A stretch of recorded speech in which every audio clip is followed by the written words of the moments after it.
जय मसीह की दोस्तों, एक बार फिर आपका स्वागत है मेरे मसीह दरबार यूट्यूब चैनल में। तो आप सबको आशीष दें। पिछले भागों हमने दुष्ट आत्माओं के बारे में बात की थी। इस बार हम आपके साथ एक वचन बांटना चाह रहे हैं, पावरफुल प्रार्थना। हालेलुया। पावरफुल प्रार्थना का जवाब कैसे एलिया के जीवन में आया, कैसे अंकुर नरला जी के जीवन में आया। पावरफुल प्रार्थना, आपकी प्रार्थना में आग होना चाहिए। हालेलुया। आज हम वचन से देखेंगे कि कैसे अहाब राजा के 450 नबियों के द्वारा जब इबादत की गई तो ऊपर से कोई उत्तर ना आया, लेकिन एक परमेश्वर के दास एलिया नबी के द्वारा कि परमेश्वर से प्रार्थना करने पर कैसे ऊपर से आग उतरती है और वहाँ पर वेदी पर रखे हुए सारी बलियों को भस्म कर देती है। आइए हम लोग वचन की ओर चलें। बात कर रहे हैं हम राजा अहाब के समय में, जब एलिया ने देखा कि राजा अहाब निरंतर वो कर रहा है जो परमेश्वर के विरोध में है, तो एलिया ने परमेश्वर की ओर से वचन पाकर उस नगर को ये श्राप दिया कि जब तक मैं ना कहूँ तब तक ना तो बारिश होगी ना ही ओस गिरेगी। और ऐसा हुआ कि 3.5 साल तक उस शहर में ना तो ओस गिरी ना ही बारिश हुई, जिसके चलते उस शहर में भारी अकाल और भूखमरी जैसी स्थिति हासिल हो गई। और परमेश्वर का ये वचन एलिया के पास पहुंचा कि तू जाकर एक नदी किनारे तू अपना डेरा डालना, तो छुप जाना वहाँ पर। मैं तेरे लिए कौवों को ये आदेश दिया है कि जाकर तेरे लिए रोटी और मांस लाया करें। और ऐसा ही हुआ कि एलिया 3.5 साल तक उस नाले में छुपा रहा और कौवे उसके लिए रोटी और मांस का टुकड़ा लाते थे। जब सारे देश में अकाल था, लोग रोटी की तरह से थे, उस समय परमेश्वर का दास प्रभु की आज्ञा पाकर कौवे उसके लिए नॉनवेज की व्यवस्था कर रहे थे। ऐसा हमारा और आपका परमेश्वर है। आइए आज हम एक वचन देखेंगे, जब साथ पहला राजा 18:17, और यहाँ पर लिखा है, एलिया को देखते ही अहाब ने कहा, हे इज़राइल के सताने वाले, क्या तू ही है? उसने कहा, मैंने इज़राइल को कष्ट नहीं दिया, परंतु तूने और तेरे पिता के घराने ने परमेश्वर की आज्ञाकारिता को तोड़कर ऐसी मुसीबत में तुम फंसे हो। और एलिया कहता है 21 में कि सब लोगों से कहता, मेरे पास आकर कहता है, तुम लोग कब तक दो विचारों में फंसे रहोगे? यदि परमेश्वर यहोवा है तो उसके पीछे हो लो, यदि बाल है तो उसके पीछे हो लो। उसने एक बात धर दी अहाब के सामने कि यदि आज फैसला हो जाए कि आसमान का खुदा कौन है, पृथ्वी का बनाने वाला कौन है, अगर है तो आज तुम उसको पुकारो, आज तुम्हारी प्रार्थनाओं का उत्तर देता है या मेरी प्रार्थना का उत्तर देता है। और अहाब के 450 नबियों ने इस बात को एक्सेप्ट कर लिया, इस चैलेंज को ले लिया कि हाँ ठीक है, हम आज अपने परमेश्वर को साबित कर देंगे। और दोनों में ये बात होती है कि एलिया कहता है, पहले तुम्हें मौका दिया जाएगा, तुम परमेश्वर को पुकारो।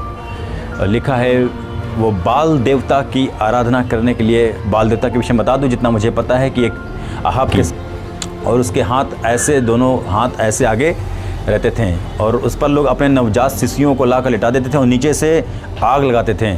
और आग की गर्मी पाकर जब बच्चा चिल्लाता था तो ढोल नगाड़े बजा देते थे ताकि उसकी चिल्लाहट सुनाई न पड़े। ऐसे ऐसे कर कर के मनुष्य बलि दिया करते थे और ये सब परमेश्वर को नहीं भाता था। इसीलिए परमेश्वर ने एलिया के द्वारा उस सिटी को श्राप दिया था ताकि लोग ये अपने बुरे कामों से फिरें।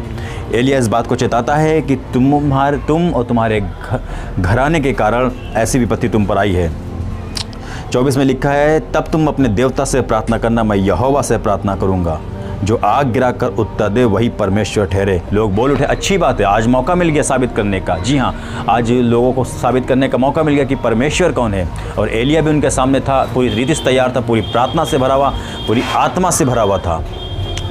आगे को हम देखते हैं कि बाल के पुजारी लोग सुबह से लगाकर दोपहर तक ढोल नगाड़े बजा बजा के थक जाते हैं, लेकिन कोई भी उत्तर उनकी ओर से ऊपर की ओर से नहीं आता। यहाँ तक कि लिखा है कि वे दोपहर को अपने आप को लहूलुहान कर लिए, तलवार से, छुरियों से काट काट कर कि अब तो कोई हो आ जाए, मेरे लहू, अपना लहू चढ़ाने लगे, बलिदान करने लगे, अपने आप को मारने पीटने लगे। लेकिन जिस परमेश्वर ने हमको बनाया है उसने हमारे लिए अपने आप को कुर्बान कर दिया, अपने आप को लहूलुहान किया है ताकि हम आनंद भरा जीवन बिताने पाएँ। हमें किसी बलिदान की अब आवश्यकता नहीं है, हमें आवश्यकता है यीशु मसीह के क्रूस पर चढ़ाए जाने हुए उस बलिदान को अंगीकार की कि प्रभु यीशु मसीह आप हमारे लिए उस क्रूस पर चढ़ें। और जिस दिन आप ये अंगीकार करते हैं उस दिन आप सारी परेशानियों, बीमारियों से, श्रापों से छूट जाते हैं।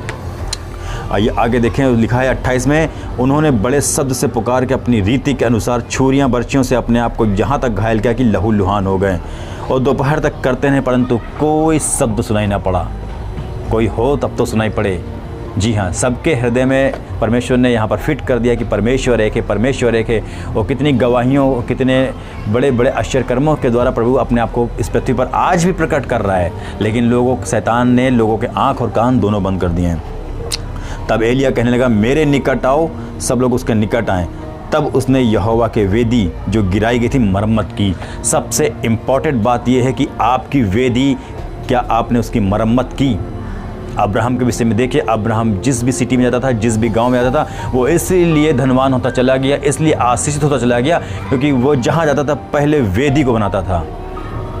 आज अगर आपके घर में आप मसीह हैं और आपकी आराधना प्रार्थना आपके घर में बंद है तो आपकी वेदी टूटी हुई पड़ी है।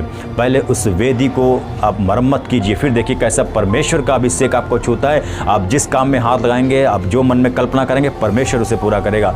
ये सबसे इम्पॉर्टेंट बात है कि अपनी आराधना प्रार्थना आत्मा और सच्चाई से अपने घर पर, अपने परिवार के साथ, बच्चों के साथ मिलकर शुरू कर दीजिए और परमेश्वर देखिए कैसे आपको आशीष देना शुरू कर देता है। परमेश्वर के साथ बिताया हुआ समय आपका व्यर्थ नहीं जाएगा। जी हाँ, अंकुर नल्ला जैसे बड़े बड़े मिनिस्ट्री चलाने वाले का जीवन जब आप देखेंगे कि वो 8-8 10-10 घंटे परमेश्वर के साथ बिताते हैं, वो घुटनों पर बैठकर प्रार्थना करते, तब परमेश्वर ने उन्हें आज गाड़ी, बंगला, लोग, शोहरत सब कुछ दे रखा है। ये सब समय परमेश्वर के साथ समय बिताने के कारण उन्हें मिला है। अपनी बुद्धि और अपना दिमाग लगाना बंद कीजिए, परमेश्वर के साथ बैठना शुरू कर दीजिए। अपने बच्चों के साथ, अपने हस्बैंड के साथ। खुदा का वचन कहता है 2 या 3 मेरे नाम से जहाँ बैठेंगे परमेश्वर की आत्मा वहाँ पर होगी। और लिखा है जहाँ पर परमेश्वर की आत्मा है स्वतंत्रता वहाँ है। हालेलुया। एलिया ने जब वेदी को तैयार कर लिया, परमेश्वर के लकड़ी को सजाया और एक चैलेंज दे दिया। आप सोचोगे कि क्या चैलेंज था वो? एलिया ने उन लोगों से कहा, तू 4 घड़े पानी भरकर मेरी वेदी, मेरी जो बनाई हुई वेदी है, उस लकड़ी पर लकड़ी रखी है, उस पर जो मांस के टुकड़े हैं उन पर डाल दे। और ऐसा 1 बार नहीं, 2 बार नहीं, 3 बार कहा करो। पूरी लकड़ियां भीग गईं, पूरी वेदी एकदम गीली हो गई, पानी बहने लगा।